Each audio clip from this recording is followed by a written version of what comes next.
Okay, this is a new article on the Hyksos. I know I've done 5, 6, 7, 8 of them. This is a new one, and it gives some validation, and you know how much I love validation videos. And so we're going to talk about these Hyksos again, and new findings are really just people finally putting two and two together and equals marks and somebody finding the sum.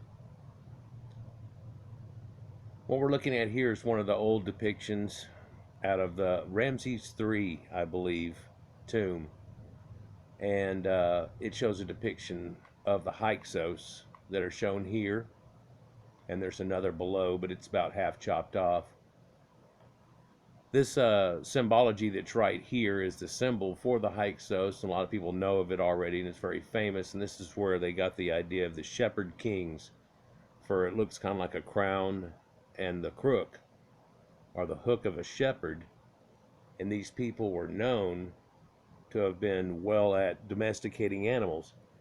Somewhat strangely, though, there are some strange things about this, where they're known to have domesticated animals, especially a lot of goats and rams and things along this nature, sheep, but at the same time, whenever they carry in here, they're showing these other type of animals, antelopes, gazelles, and things along that nature.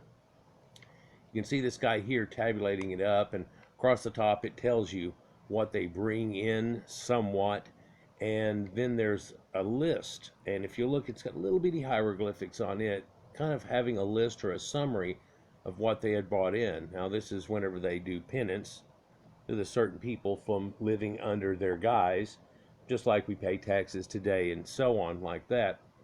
They've been shown in quite a few depictions. One thing I can't keep from mentioning here, I've thought about it in a few other videos, is the depiction that they always show the guys on side view, and looks very correct here, but when you look at them here, their legs are drawn side view, but the chest is drawn straight towards you. Well, in this depiction, it's not. And they have a few times where they're not, but other times they mix them together and it just doesn't look right. Arms turned the wrong way, things like that. But in this depiction, this man has a huge shoulder like Popeye, for they seem to have drawn him side view here, but from that shoulder that's going to be there, he's facing you now and holding on the goat. Kind of a weird depiction. Must be a champion arm wrestler, right? Well, let's get into this here and what they have found and what it reveals. Researchers reveal true story of Hyksos Dynasty in ancient Egypt. This just came out here in July of 2020. It was one of the ones I had pulled up to do whenever I lost that 40 that I talked about. This one was easy to remember and easy enough to pull back up. And I hope to attain many of the other ones too, but we've got to just kind of go on with that idea, I guess. Researchers have revealed the truth behind the rise of the first foreign rulers of ancient Egypt. It was long held that the Hyksos were the first non-native dynasty to rule Egypt. They were invaders somehow, right? A study has shown that this was, in fact, fake news, and that they had been living in the land of the pharaohs for years before they seized power. It seems like during this generation especially, we're starting to find a lot of fake news. But it's not given to us even in a modern day.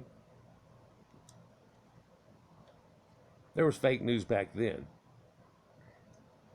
Many people have made comments on how certain times when the pharaoh went up and tried to fight in the Amarna and all the way up in Anatolia, how he pretty much had his ass handed to him, was lucky to have made it back, but he goes, this was kind of amicable and so on, and it was like, everybody else sees it a different way. In fact, no, that's not the way that it is. There's also the fact of damnatio memoriae, where they try to obliterate people out of existence after the fact. Something that we don't do at this point today, but there are a lot of great people who have been lost to time, of course. And one would think of all of the great people that helped in some of these great battles and so on, and generals and things that just didn't get mentioned. That's not what this is really about, though. This is really about those Hyksos, and so we're going to party like it's 1599 BC. For another interpretation of that name that's put across it, people say, well, his name was Abisha, the Hyksos, and then he must have been some kind of ruler or something. But if you look at the linguistics of these other people around, Abisha would mean son of the king, and so he would have been a prince type person. And just like Prince, we're going to party like it's 1599 BC, somewhere right in the middle of their rule. But let's find out how long they had been there. Did they just come strutting in? What is the fact that they figured out? The Hyksos ruled over much of Egypt from 1638 BC to 1530 BC. Well, they ruled over the lower part, really the delta, and that was the connection to the outside world, other than Nubians and stuff up here, which wasn't the same. They are believed to have been from the Levant area, possibly Canaanites, who conquered the last pharaoh of the Middle Kingdom. Hyksos rule is known as the Second Intermediate Period, and their invasion was relatively peaceful, possibly because they were overawed, the Egyptians, with their chariots and composite bows. So we know that they had come in at about this time with this new technology. The chariots, the horses that went with those, which are so much better than trying to get a donkey to do anything. Well domesticated animals. And this recurve bow. Now, when you put those three things together, you have quite a combative force of charioteer archers that wasn't going on before. It brings a whole new wave of an idea of how to protect yourself, and in fact this led to what we know of as the third period of Egypt and the last of it, and the greatness and King Tut and everything else comes after this point, right?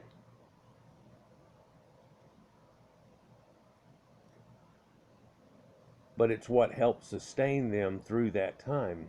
For if you really look at it, even in their art that we had shown there, they started off with something that looked like a comic book, bas relief, and it's incredible, but they kept that same ideal, and that is to be commended.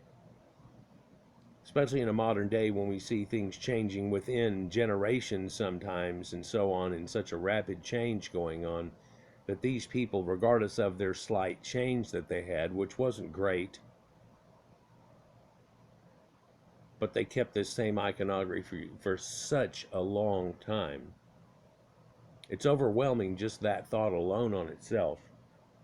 But people have looked at a lot of it and they said, man, if they never had that screw up way back at the first part that made the first intermediate thing, no telling what they would have been capable of doing and maybe have done.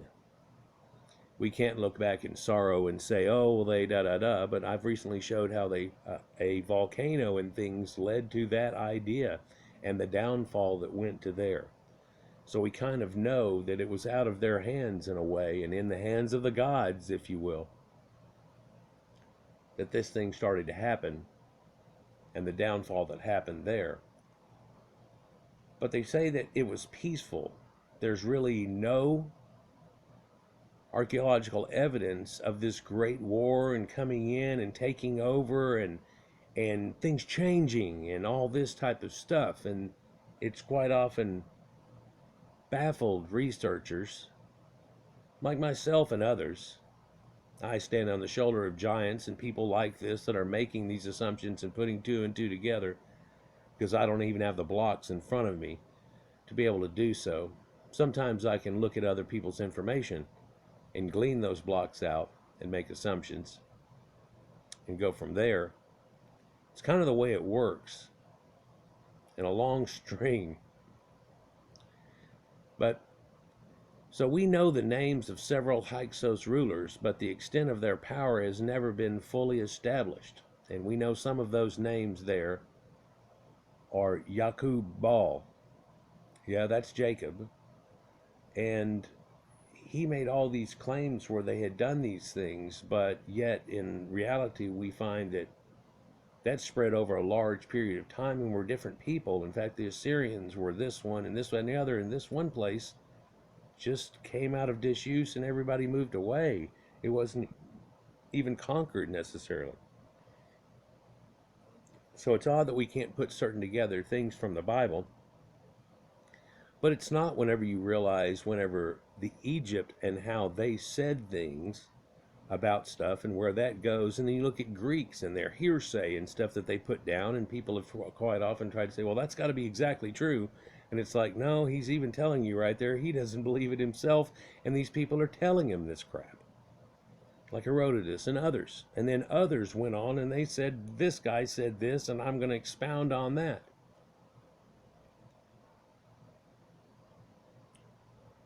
Kind of got off in left field. Climb back down the tree branch, get to the root of it here. We're all together. Let's continue. This Yakub Baal, that also says that Jacob was a Baal worshiper. Oh, what? Oh, yeah, it's in your Bible. It says it too. But then we also have Yakub El right there with us, and Apophis and all these others. And El is the god of the Bible and the temple and the angels. Oh yeah, they let Ashira go and things. I've got other videos about that. If I start going off on that, we're never going to get through with this, and I'm going to pull a multi-parter again. There'll be other videos soon to come up about that. And then I've got my Halloween flare that's going to come out with a few videos in it too. But let's just continue. We know the names of several Hyksos rulers, but the extent of their power has never been fully established. They were overthrown by an Egyptian pharaoh who was based in Thebes, and this led to the rise of the New Kingdom, another golden age in Egyptian history. Now, what we're looking at here is a depiction on the wall. Let's see, this is the Ramesseum, memorial temple of Pharaoh Ramses II, or Ramses the Great, showing a chariot in battle fighting back Hyksos from Egypt. And they found chips of paint and things onto it, so they knew what they were wearing, and gold and blue and white and all these types of colors that go on here. Some people look at this and they go, oh yeah, this is him chasing them out and running them over with chariots like they show him doing to Nubians and so on and everything. Agreed. But one also doesn't think sometimes that what they're doing here is using that exact same thing against themselves, for this was the technology brought to them in the first place. Here's that 8-spoked wheel that's right here, well made one. Perfectly made circle here on the wall, looks pretty damn good. These prancing horses, parade pony looking things, and this recurved bow was used to take back over Egypt from a people that were in the Delta. Now everybody says, oh, they took over for almost 100 years, or this, that, and the other, and da-da-da. Coming to find out, no, that's not the reality of it all. Is traditional narrative based on facts or fiction? Mythology, or are people trying to say the Bible? Or how do people pull off the thoughts they had today on this? Well, this version of history was based on a much later Hellenistic source written by the historian Matthew. Strangely, that goes to do with math, but it also goes to do with Matthew. Ding. And there's little archaeological evidence to show that the Hyksos invaded and conquered ancient Egypt. No, there's not. It looks like it was just a smooth kind of thing, like, what? A lot of people say, oh, they fell apart, so they came in when they brought the new stuff and da-da-da, and it's like, no, that's not how that worked either.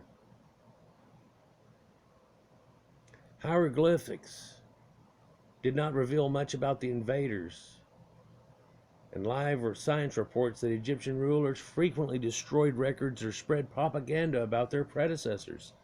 In recent years, experts have increasingly questioned the idea that the Hyksos were even foreign rulers. And again, I have to mention Damnatio Memoriae, and you see these people, and it's like the whole scene's there, but they just took these people and with a chisel picked them out of it. Yeah, they felt if they could just ruin one thing, cut off the nose to spite your face, they'd break the nose of a statue, and it would mean that they would lose all of that power that they had in the afterlife and things, that they would do this thing to them. It's terrible. It went on quite a few times, though.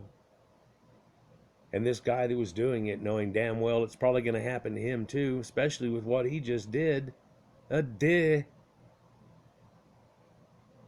Let's just continue. So they question whether there were even foreign invaders now. Well, yeah. So here's that depiction on the wall with its beautiful color here. This is a procession of foreign delegation visiting Egypt around the tomb of Khnumhotep I, including Abisha, the Hyksos, one of the first known uses of the term Hyksos, which Hakashut, and people say that means foreign rulers. Well, there's that same symbol again. It's a little smaller, but yay, it does look like a crown and a shepherd's hook. And even the great Jewish historian Josephus denoted that they were shepherd kings, and he equated the Hyksos exactly to being the people of the Bible. And they try to write that off. Why would you write in everything that he says and try to equate it all to the Bible, but the equation that he makes straightforward, try to write off so badly? Man, I could go for a while on that, and who currently is hooked up with that idea and where Ashkenaz actually comes from, and it's not even the Semitic people and so on. But let's continue. You can see here where they cleaned around this one, but they noticed that they were going to rub off some of the paint and things like that when they did it, and they left it pretty much alone. But here's a recreation showing it. I've shown this in a few videos, in fact ones that Afrocentrics try to redo. Here's a donkey. Here's another one. Here's a recurve bow with that man. Here's a lot of women too. We're about to talk about that. For if they were an invading army, there wouldn't be any women. Well, unless they had something to do with the Amazons, which the Amazigh have something to do with, but that's not trying to be connected with this, is it? The Hyksos capital was in Avaris in the Nile Delta. This we probably in modern days think of as Indiana Jones, and when he's looking for that sacred artifact, the Ark of the Covenant, and where he's actually looking was Avaris itself. In the 19th century, archaeologists found a burial site called Teledabba.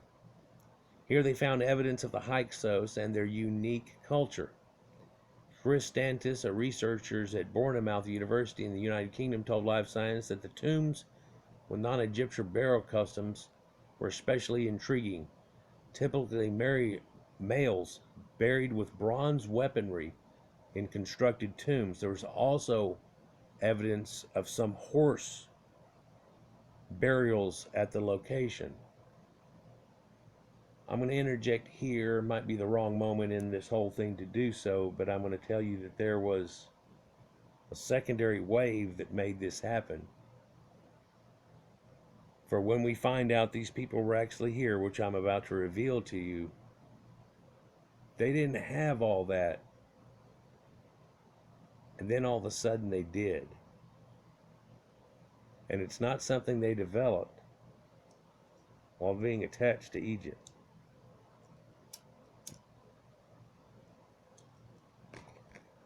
We know who horse barrels attached to.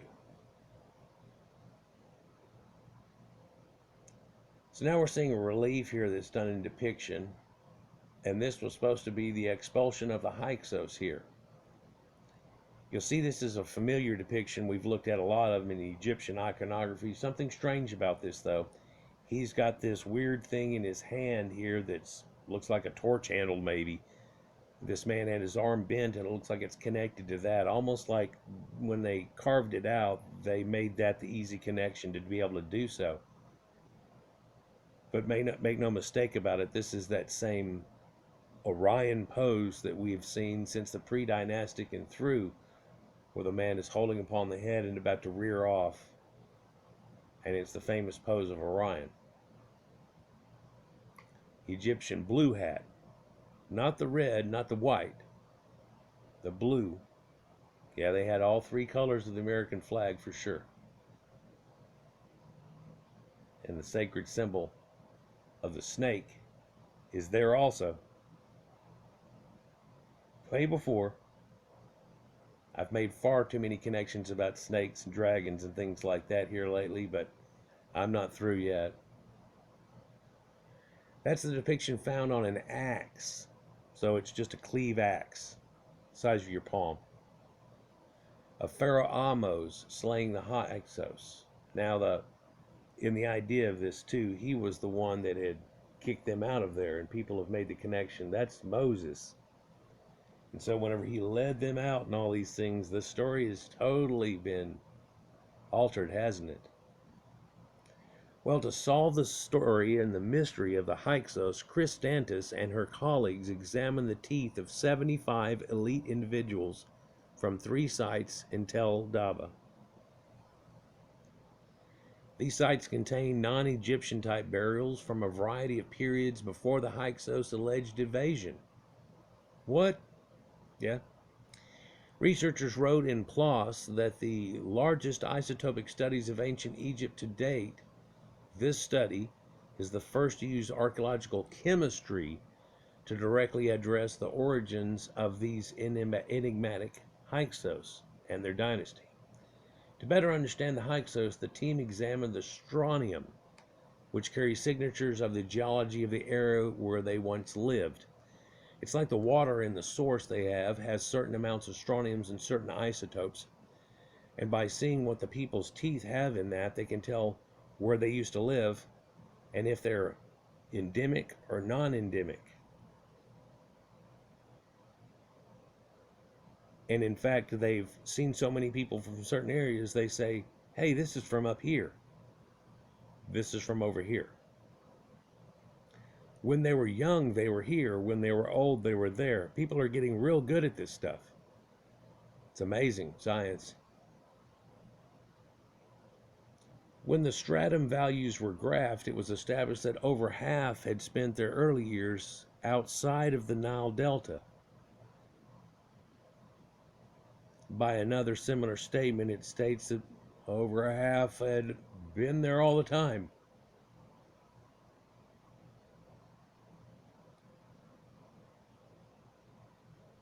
No, there's not a blank spot. Let's fill that in.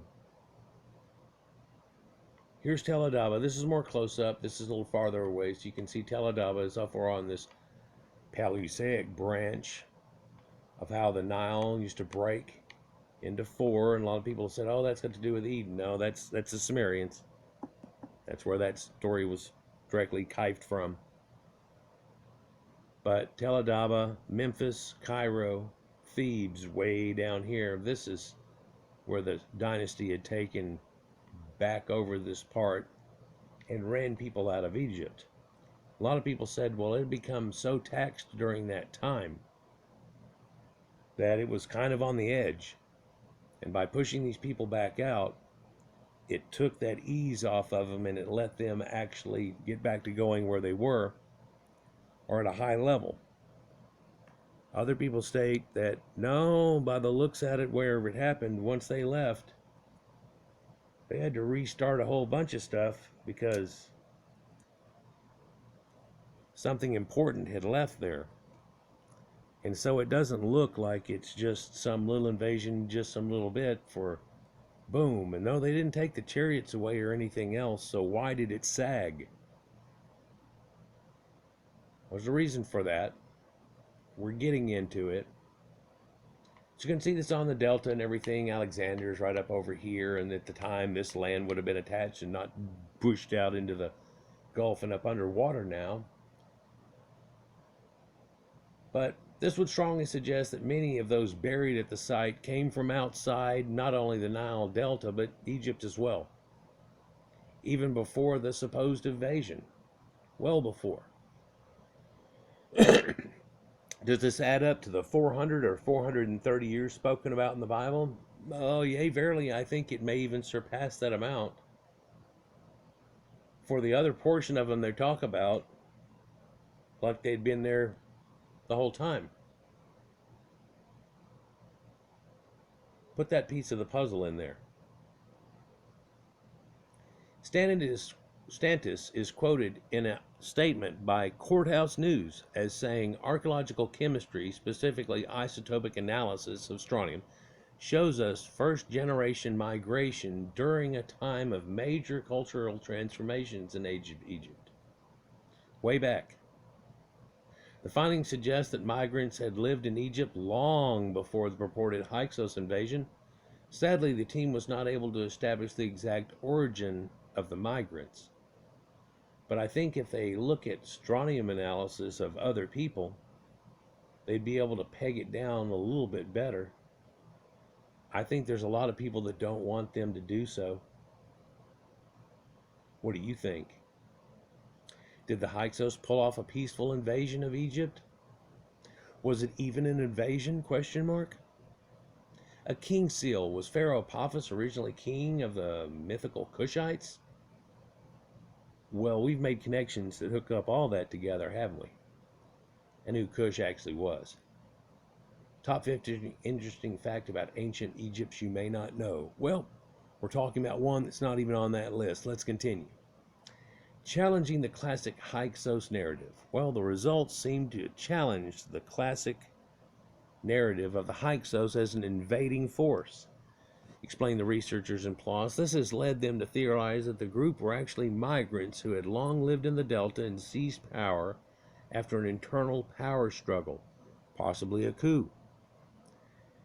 This conclusion is aligned with the archaeological evidence, which indicates that the transition to Hyksos rule was not accompanied by the destruction at Avaris and elsewhere. You know, they say, well, they took over all the way. Well, they didn't make it to Thebes, and they know that because those people all kept everything going and stuff there, and then they pushed them back out, so they never made it there.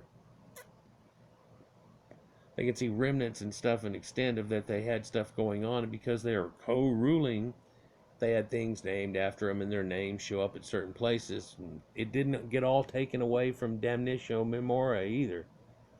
And one wonders why some did for simple things, and then other ones like this didn't get totally taken out of the situation. We're almost lucky that we even know it even happened.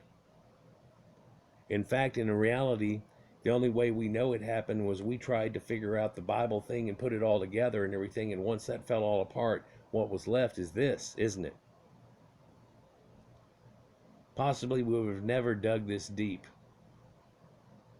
had we not been trying to find something we weren't going to find. We found something else that's quite revealing.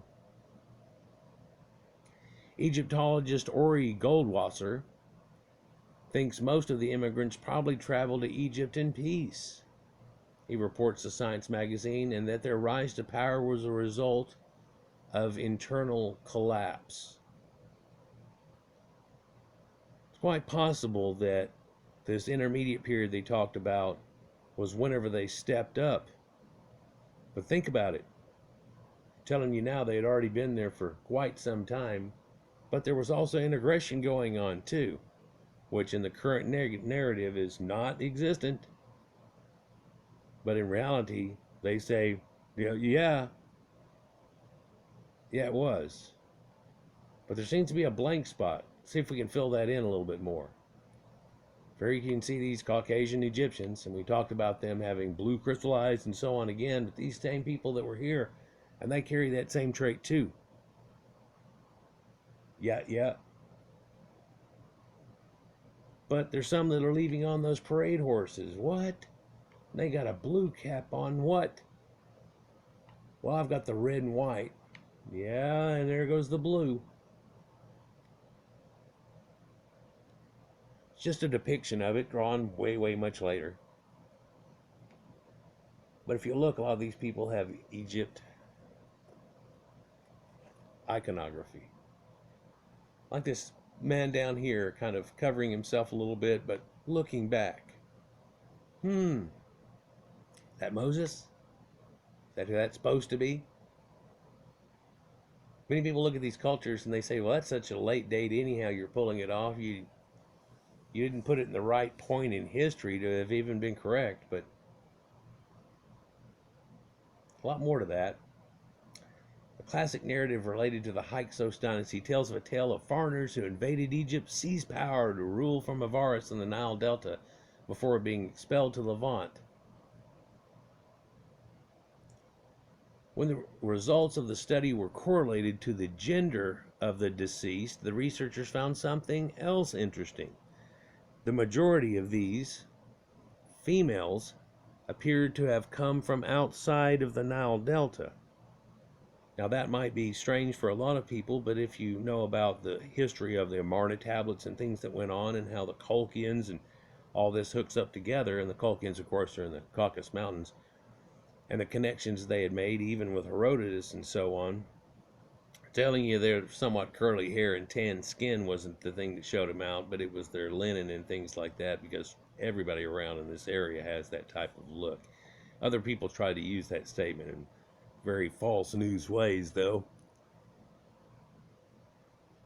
According to Dr. Stantis in Courthouse News, it is possible that these women are coming to the region for marriages, cementing alliances with powerful families from beyond the Nile Delta. The Hyksos brought wives from their homelands. Well, it appears that a long-established immigrant community brought wives from their homeland into Egypt. If the Hyksos had invaded, one would have expected more males than females, given the nature of armies at that time, unless you want to connect some Amazonians to this. And would it have been an invasion? And in fact, no, not necessarily so. And do they take Egyptian wives? Well, no, they look to be strict about kind of having their own and going back, just like Abraham and Isaac, all these people said they did. For the fact that there's more women than men charges and changes a lot of interpretations, explains Stantis to Live Science. Based on the findings of the study, it now appears that the Hyksos were probably a unified group, or not probably a unified group. The researchers wrote in PLOS that they were possibly Western Asiatics, whose ancestors moved into Egypt during the Middle Kingdom, lived there for centuries, and rose to rule the north of Egypt. While the group had similar customs based on the archaeological record, this may have been a synthesis of different cultures. The reason it looks kind of is that there's all of a sudden not this radical difference here. The only radical difference is all of a sudden there was an extreme advancement brought upon them with these horses and chariots and other things and aspects of looking at things. And then shortly after this, we find somebody climbing monotheism for the first time. Even Sigmund Freud and other great minds have looked back at this and realized its connections. Here's Dr. Fletcher. She's got that red hair, but I bet her natural hair is kind of real dark and auburn somewhat. She's a famous Egyptologist, and her major dissertation was about the hair of the ancient Egyptians and how there was blonde, different colors and everything, goes through combs, all kinds of things, and discussions about that, just that aspect, which had been pretty much left alone. But her research really wasn't all encompassing, for you only have to add a few more things to it, and people have tested hair with natron and so on, and it sure doesn't change from some other people's type of hair into Caucasian somehow, or change colors at all. For there's a dark-haired and there's a light-haired. In fact, the giant necropolis out there is separated by hair color. Strangely, well, they've made connections that certain people that are worshiping certain gods appear to be certain colors of heads, and you have these Sethites and these Horus people, and you have redheads and blondes, and they're all separated by hair color, not necessarily by family, as we do today and think about. Researchers continuing, and is hoped that the team can learn how the immigrants adapted to their new environment and how they managed to maintain a separate cultural identity over that many centuries. The latest study is refuting the traditional narrative about the Second Intermediate Period. Moreover, it has demonstrated that the fake news and misinformation are not just a modern phenomenon. And I hope you can weed through fake news that goes on today, for it's extremely hard to do whenever all the news seems to be taken over by a certain people that like to dissuade the population and its connections to ancient cultures. For perhaps if we really look into that story there, they were nomadic goat herders and farmers, and they didn't really have connections to any of these people. But in a modern day, they've got you believing that they were many people, don't they?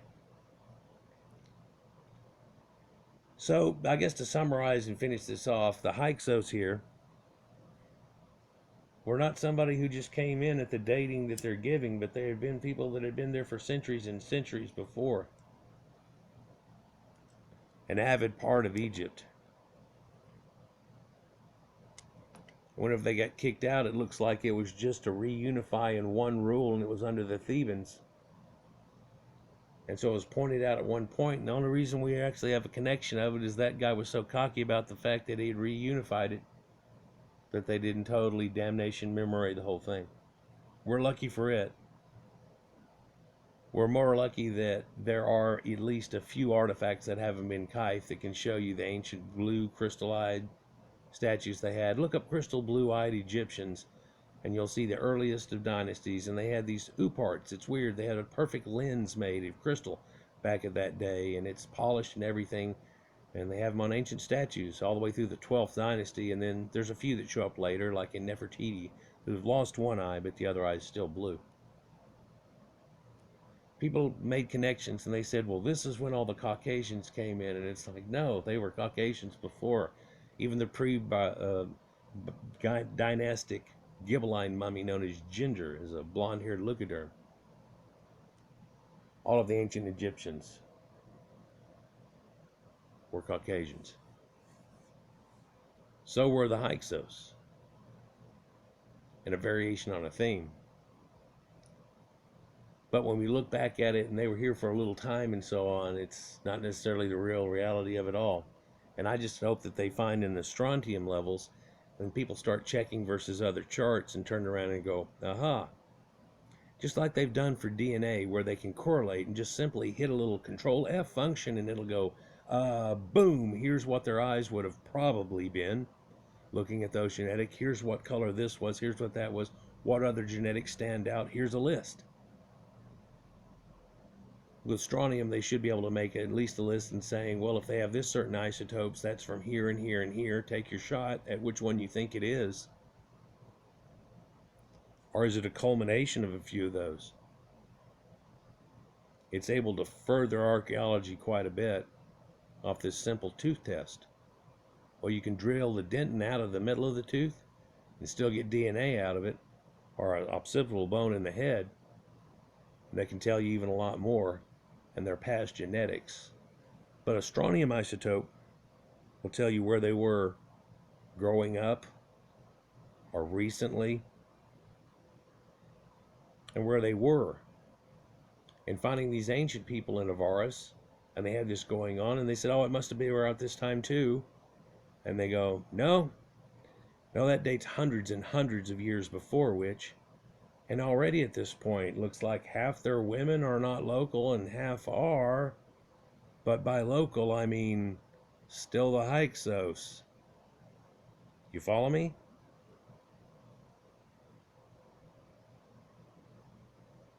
Makes more connections. Few pieces of puzzles fall together all of a sudden. I'm sure this probably did a few for you. Like, share, and subscribe, and enjoy.